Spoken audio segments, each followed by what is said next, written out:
안녕하세요. 오늘 공부하실 내용은 무토일간이 병화를 만나면 일출동산이라 하는데, 일출동산에 대해서 공부해 보시자고요.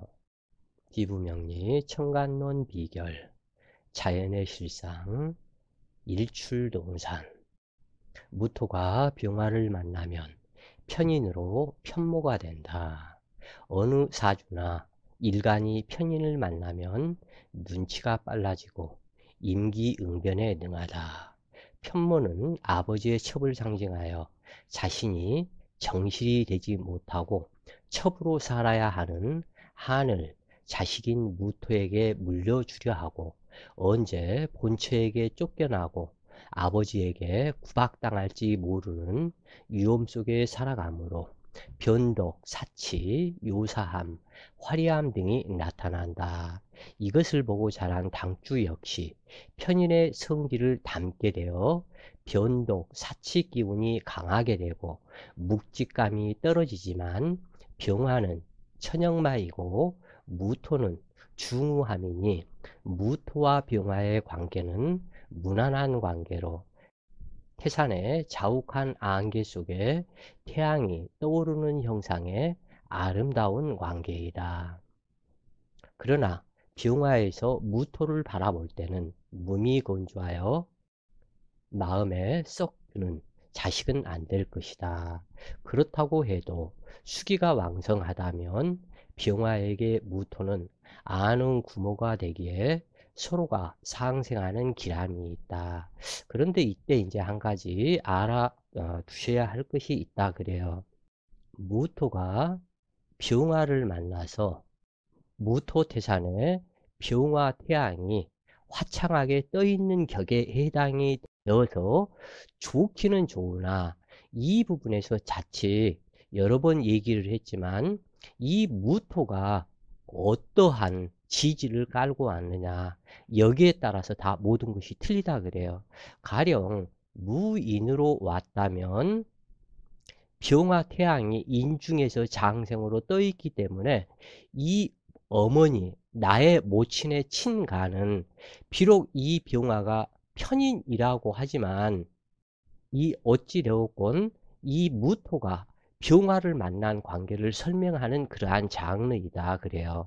그런데 이 병화에서 인목이 있기 때문에 인중병화로 통군을 한 이러한 상태이기 때문에 이 인목은 외갓집이다 그래요. 즉 어머니인 병화 모친의 친정집이 되겠다 그래요. 그래서 이 병화 모친은 인중간목, 자기 친정의 어머니의 다정스러운 젖을 먹고 자란 그러한 상태이고, 이 병화에서 보면은 이 인목은 홍염살이다 그래요. 그렇기 때문에 이 인목 자체는 매우 화창하다.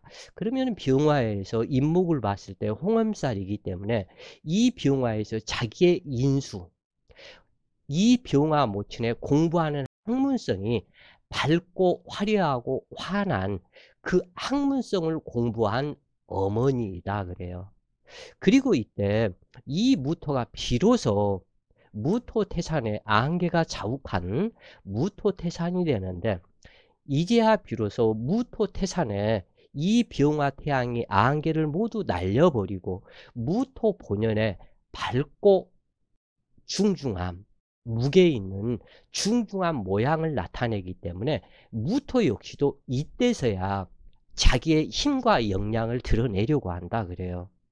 이 사주에서 무토에서 정화는 정인이라 하고 병화는 편인이라 하는데, 이 병화는 대낮을 상징하고 이 정화는 밤중에 별빛을 상징하기 때문에 별빛 아래 무토가 되면 외로운 과부상이 되어버린다 그래요.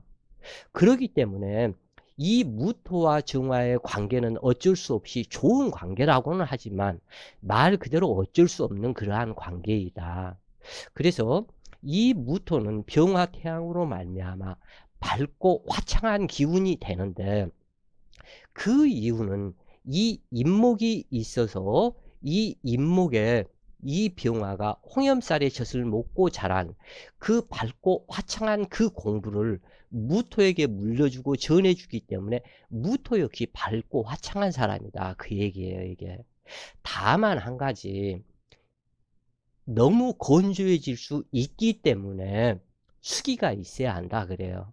그래서 여기에서는 임수도 괜찮고 개수도 괜찮으나 이 개수는 반드시 이 병화하고 격하고 있어야 하고 무토하고도 격하고 있는 것이 좋다고 그래요.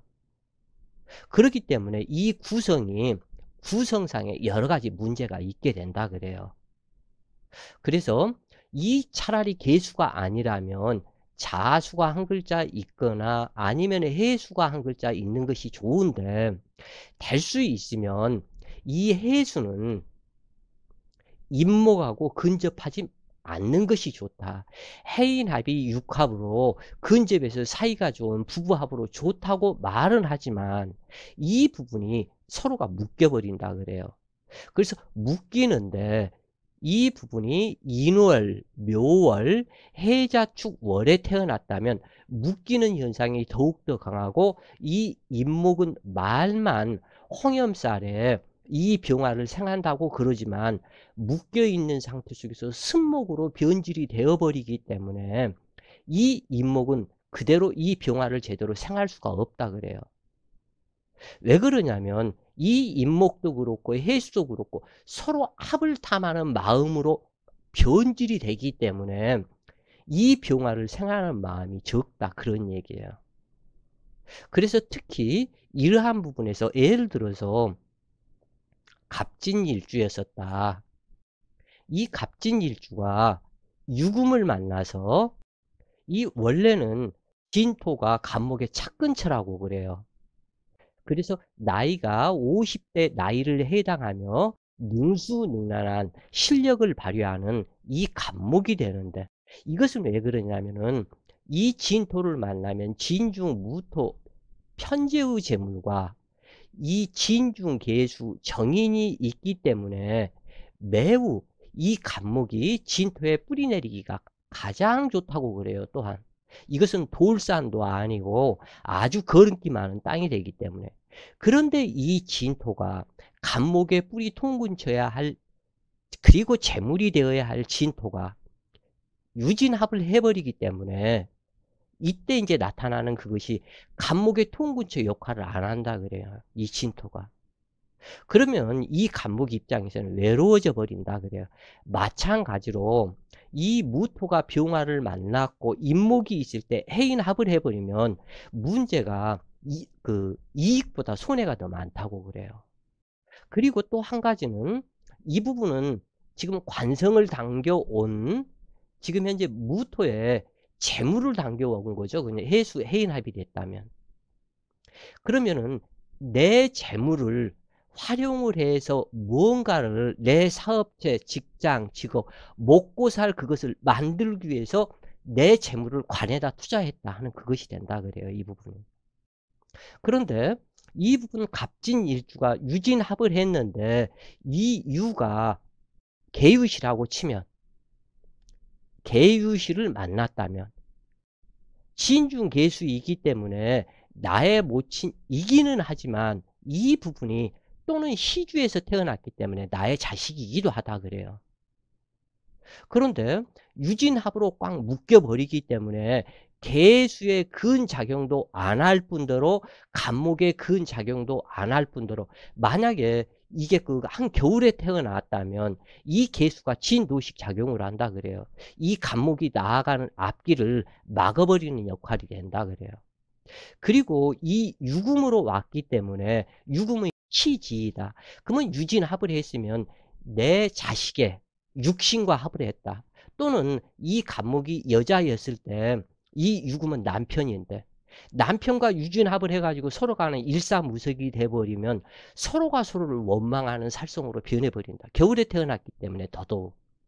그 다음 이 개수 자식은 이 자식이 나의 나아갈 길을 못 나가게 하기 때문에 문제가 있고, 그 다음에 나의 재물이 자식성, 자신의 육친, 관성 이 부분을 다 이동을 해 버렸기 때문에 이 간목, 그러니까 이 인제 나중에 이 간목의 자식들이죠. 이 자식한테 내 재물이 다 이동을 하고, 여기에서 이 자식은 잘못된 나의 인수가 되지 말았어야 하는데, 그러면 내 자식으로 인해서 엄청나게 신경을 쓸 것을 상징한다 그래요, 이 계수 자식한테. 이 계수는 나의 친모이지만 시주이기 때문에 이때는 또한 자식으로도 통병이 된다고 그래요.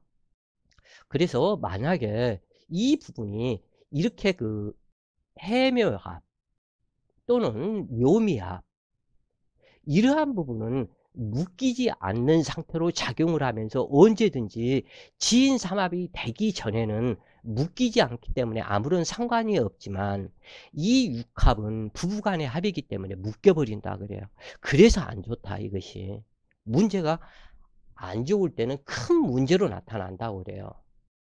어떠한 사주이든 계절과 일간의 관계 속에 있어야 할 글자와 없어야 할 글자가 있게 되는데, 사주에서 있어야 할 글자들로 구성된다면 모두가 아름답고 행복 가득한 인생을 살게 되겠지만, 있어야 할 글자보다 없어야 할 글자로 구성되기에 인생사가 힘든 것이다.